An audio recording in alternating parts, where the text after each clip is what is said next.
How about we bring on a little NFL talk to start things off, okay? What do you want to talk about? The NFL. Okay. How about just now that we've had a couple days to digest the Cardinals draft and just kind of the draft around, the rest of the league and see some of the stories that have come out over the last couple days. Wolf, it kind of hits me now. We're going to do this later on in the show. You had a good idea for just let's build the starting lineup on offense and defense. So we're going to do offense later on in the show today. That's going to be fun. I love this idea because we're basically going to do it as if training camp starts tomorrow, even though it doesn't. Right. But there's been so much movement with the Cardinals this offseason that I think it is really worth kind of resetting, if they had a game tomorrow, who would they be running out there? So we're going to do that later on in the show, but it kind of got me also thinking, has this offseason raised your expectations at all for the upcoming season?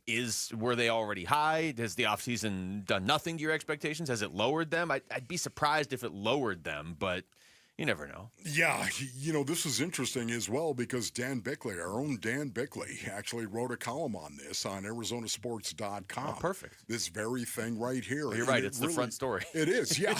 And it's the question that needs to be answered this year. It really is. Barring some type of injury setback where they lose a lot of guys, an inordinate amount of guys. Let's hope that doesn't happen, Basinonians. Yet at the same time, this is the game of football. This is the blood sport. From time to time, people, they get hurt and they go bye-bye. It's happened to many, many teams. But having said that, barring some type of injury setback, this is the year. You're going to go ahead. This is it. They've been building for this year. Year 1, year 2, and here it is, year 3.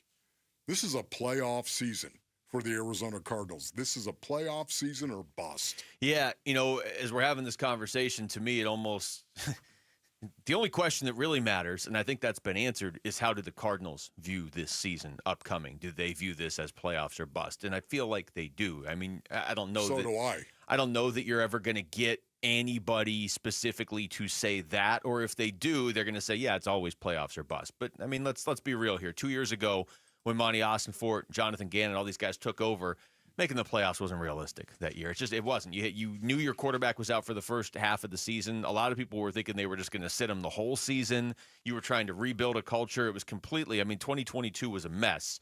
So I don't think the playoffs were a realistic goal in 2023. Yeah. I'm sure if I'm a player on the team, they would have been a goal. And in 2024, they certainly would have been a goal. But I think from the outside looking in, Wolf, so far, they've gone on the schedule that we've kind of thought. But the thing that's different now is the schedule, if you keep on that current trajectory, is you're a playoff team in 2025. And that's a barrier. That's a much bigger barrier than going from 4 wins to 8 wins.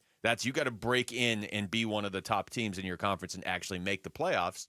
And we're not going to know if they can do it until they do it. Yes. And, once again, it's been trending so well. It really has. When you think of the rookies that were drafted in Monty's first year, of course, when you think of that, brothers, in 2023 and how much better they played in 2024, and you think of this development, how much better will the rookies in 2024 be in 2025 going forward? Will we get any type of real contribution from some of these rookies like Walter Nolan and Will Johnson? We're all expecting. I'm expecting Walter Nolan to come in here and make a contribution, a significant contribution to the Arizona Cardinals defense. The same thing with Will Johnson. Those two guys in particular. Who knows what else is going to happen? Yeah. I mean, I'm not going to preclude anyone else from joining that party on the defensive side of the ball in particular. Hey, this is what competition is all about, and you're capable. If you're being drafted into the NFL, you're capable of doing it. Will you do it? That's the only question I have. I think Nolan needs to do it right out of the gate, or within a couple weeks. I mean, Will Johnson, I'm still trying to wrap my head around how they got him at 47, and so I think it's just natural to have some sort of thought of, okay, is there going to be a lingering injury issue into camp or whatever that might set him back at the start of the year? Although we talked to Monty Ossenfort yesterday on this show, and he was like, I don't expect that. I expect him to be ready to go when the season starts. Yeah. But Walter Nolan in particular, I feel like they don't need like an all-pro season from any of these guys up front, though, because they have so many of them they're going to rotate through. Monty Ossenfort, when he was on with us yesterday, we asked him if they need to do anything else to this roster before we get to camp.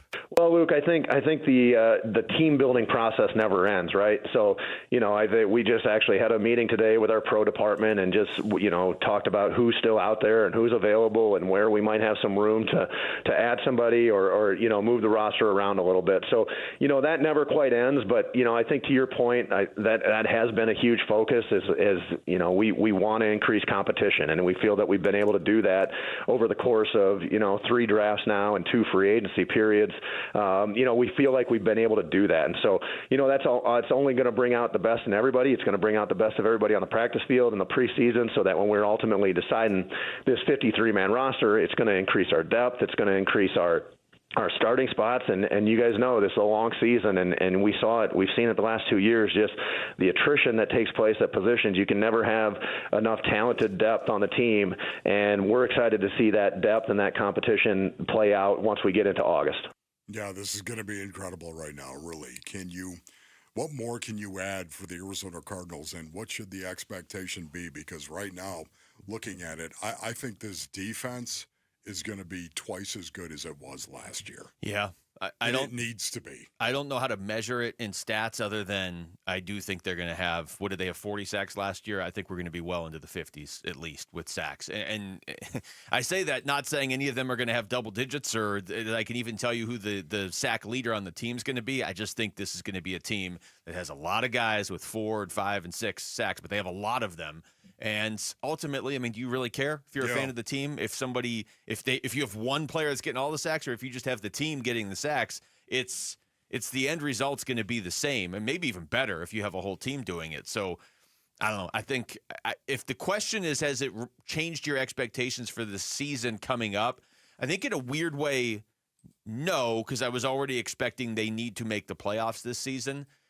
But it has changed my optimism level that they can do it a little bit, just because they really have gone all in on defense. Whether they intended to or not, that's what they've done, and that's what I wanted them to do. Yep. Yeah, there's no doubt about it right now. My expectation for this defense is really, really high. It all starts up front. It all starts with being able to stop the run. You want to put yourself into a good situation where you can get pressure on a quarterback and you can get those sacks and maybe get that pressure that you need, of course. You want to get into that good situation, shut them down on 1st and 10 and 2nd and 1 to 6. Stuff them in a pine box, as my old coach used to say. You need to put out a book of all the... You're just so aggressive. Of all the things your former coaches used to say. You just need to put out a book. He was speaking metaphorically, of course. Mm-hmm. But he used to say, hey, stuff them in a pine box. Metaphorically speaking, of course. I don't know what that means. Yeah. What is that from? That's frightening. Yellowstone. Oh my goodness, Yellowstone. Wow, they actually say metaphorically speaking. Really? Do they listen to the show? I have no idea. Thanks for watching Wolf and Luke. Tap to see more and click the button in the middle to subscribe to Arizona Sports.